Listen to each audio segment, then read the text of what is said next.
안녕하세요, 엘비스 준입니다. 요즘 보는 드라마가 있는데 이제 그 드라마를 보면서 여러분들과 나누고 싶은 여러 가지 이야기들이 있어서 오늘 영상을 찍게 되었습니다. 그렇다면 시작!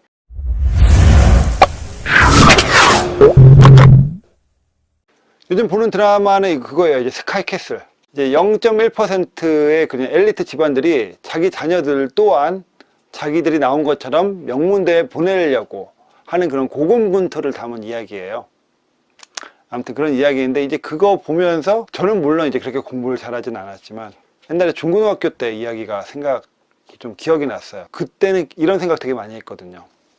지금 내가 이렇게 있는 중고등학교의 시간들은 어른이 되기 위한 희생하는 시간들인가? 그래야 된다고 생각을 했어요. 어른들이 그렇게 얘기했고, 대학만 어떻게 가면 돼. 대학만 가면 돼. 대학만 가면 너 하고 싶은 거 다 할 수 있어. 그러니까 지금은 조금 참고 고생해. 이런 말씀들을 되게 많이 했어요. 뭐 집에서도 그랬고, 뭐 학교 학원에서도 그랬고.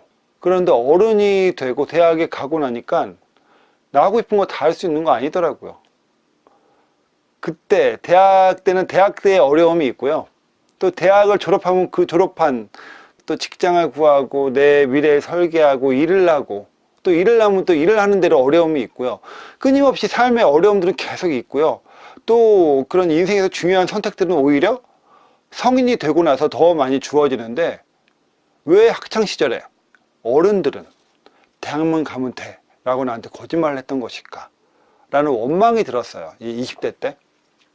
이제 그런 20대 때 들었던 생각들이 이제 이 드라마를 보니까 다시 한번 생각이 나더라고요.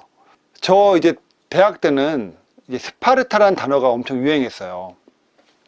스파르타 학원, 뭐 때려서라도 가르칩니다. 아니면 스파르타 방학특강, 뭐 집에서 하면 잠만 자게 하겠습니다. 뭐 방학 기간 하루 종일 뭐 땡땡 학원과 함께, 이렇게 당시 학교에서는 뭐 학생들 때리지 마라, 체벌 금지가 이야기되고 있는 시점에서 오히려 학원들은 때려서라도 가르치겠습니다. 아니면 뭐 가둬놓고 가르치겠습니다. 이러한 홍보 방식이 좀 아이러니하면서도 끔찍했죠.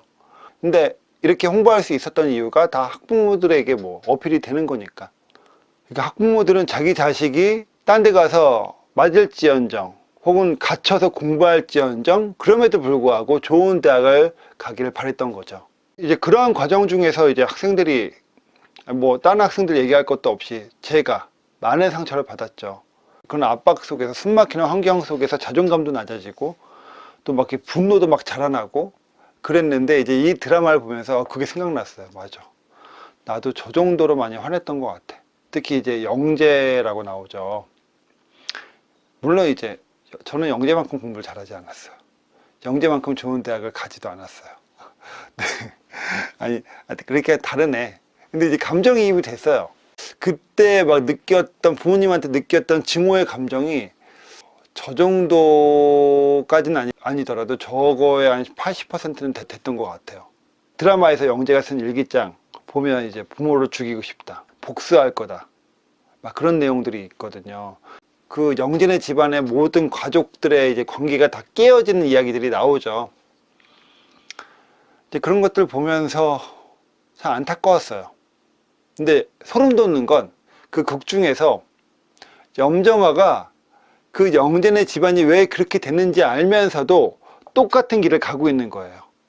똑같은 길을 가면서 내 딸은, 그리고 나는 다르니까, 이런 식으로 자기 합리화를 해요. 이게 소름 돋더라고요. 저렇게 행동하는 염정아를 보면서 이런 생각이 들었어요. 많은 학부모님들이 저 드라마를 보면서 어머 세상에 어쩌면 저래, 어쩌면 저래, 어이구 말도 안 돼, 세상에 저런 집이 있네, 막 그러면서 정작 자기 집의 애들을 자기가 학대하는지는 모르겠구나. 남 이야기들 그렇게 드라마 보면서 어이구 어쩌면 저래 하긴 쉬운데, 정작 그 이야기가 자기 이야기인 줄은 모르는 거죠. 뭐 핑계 많죠. 우리 집은 저렇게 잘 살지는 않으니까, 내가 저 정도로 심하게 하지는 않잖아, 우리 애는 저런 애들이라고는 다르잖아, 이런 식으로 이제 다르다는 합리화를 하면서 실제로 잘못된 길을 가고 있다는 거를 극 중에 염정아를 통해서 이 드라마가 보여주더라고요. 너 코디 봤던 거 왜 관뒀었니? 너도 태블릿 PC 내용 읽고 겁났지? 무서웠지? 김주영 선생이 영지한테 영향을 준 걸 알았을 테니까.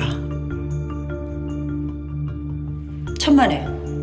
그랬다면 아예 관뒀겠지. 물론 그래서 관뒀다가 다시 욕심에 눈을 가린 거지. 그 선생한테 맡기면 무조건 서울로대는 합격할 텐데. 그래서 그게 너랑 무슨 상관인데?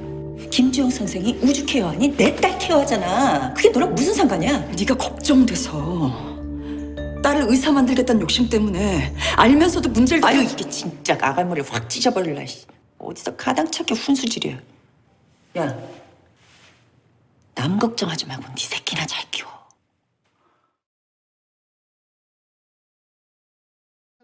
지금 여기 이 스카이캐슬의 많은 부모들이 이제 여러 가지 문제를 잘못하고 있긴 하지만 저는 이제 한 가지만 짚자면 관계를 놓치고 있다는 거예요. 자녀와의 관계를 놓치고 있다는 거예요. 성과 때문에, 성적이라는 성과, 대학이라는 성과 때문에 자녀들의 관계가 완전히 망가지고 와해되고 멀어져 가는데도 그것들을 인지하지 못하고 있다는 거예요. 드라마에서 염정아가 자기 둘째 딸한테 얘기해요. 천재보단 미래가 중요하지 않니? 그거 보면서 딱 소름이 돋더라고요. 진짜 천재보다 미래가 중요한가요? 그거는 진짜 위험한 생각 같아요. 천재가 없으면 미래도 없어요. 천재에 집중해야 될 것들, 물론 내가 맡은 일들도 물론 집중해야 되겠지만 그 드라마를 보면서 드는 생각은 인간관계, 특히나 가족관계에 진짜 많이 신경 써야 되겠구나. 거기에 소홀히 하고 거기에 놓쳐서 망가지는 관계들은 나중에 내가 일적으로 성공한 것까지 다 무너뜨릴 수 있겠구나. 내가 열심히 일하고 경제적으로 또 명예적으로 쌓아놓은 것들이 관계가, 특히 가족관계가 무너짐으로써 아무것도 아닌 것이 될 수도 있겠구나 라는 것을 드라마를 보면서 생각했어요. 그리고 드라마가 끊임없이 그걸 얘기하는 것 같아요. 관계가 중요하다. 가족 간의 관계가 중요하다. 부모와 자식 간의 관계가 중요하다. 자기의 욕심을 자식들한테 대입하느라고 또 부모들 간의 경쟁에 눈이 멀어서 성적, 대학, 더 나아가서 뭐 직장 등 그런 것들 때문에 관계를 소홀히 하면 나중에 다 무너져 내린다 라고 드라마가 얘기하는 것 같아요. 제가 이 영상 이렇게 찍어 놓고 10년, 15년 이렇게 넘어서도 계속 봐야 되겠어요. 내 자식들한테 내가 관계를 소홀히 하는 실수를 하지 않도록. 이런 생각이 들었어요. 이건 이제 저만의 비유인데, 경제적 성공, 명예가 인생에서 목적지라면 가족 간의 관계는 내가 이 가족이라는 자동차 안에 태우고 가는 사람들이다. 근데 목적지는 가다가 못 가면 안타깝긴 하지만 차선체로 딴 데 들릴 수 있잖아요. 그쵸? 뭐 부산까지 가려고 했는데 너무 어려워. 그럼 뭐 대전이나 대구 대신 들려서 그냥 놀다 올 수 있잖아요. 그런 것들이 목적지라면 가족 간의 울타리는 자동차고 거기에 있는 가족원들은 이제 여행의 동승자죠. 근데 그 목적지에 가느라고 동승자를 잃어버리면 안 되잖아요. 동승자가 그 차에서 나가버리면 안 되잖아요. 나중에 그 동승자 찾으려고 얼마나 큰 고생을 해야 되겠어요. 동승자가 그 차 싫다고 나가버리면 그 목적지에 간다 한들 무슨 의미가 있겠어요. 목적지는 변경 가능한 건데 그 가족이란 차에 있는 동승자는요, 나가버리면 안 되는 거잖아요. 변경이 불가능한 거잖아요. 진짜 중요한 거는 여행의 목적지가 아니고 내 차에 타고 있는 동승자들이다. 이런 생각을 갖고 내가 살아가야 되지 않을까 라는 생각을 했습니다. 오늘의 요점, 성공보다 관계가 중요하다. 네, 오늘 영상 보시고 마음에 드셨다면 좋아요와 구독 부탁드리겠습니다. 그럼 안녕.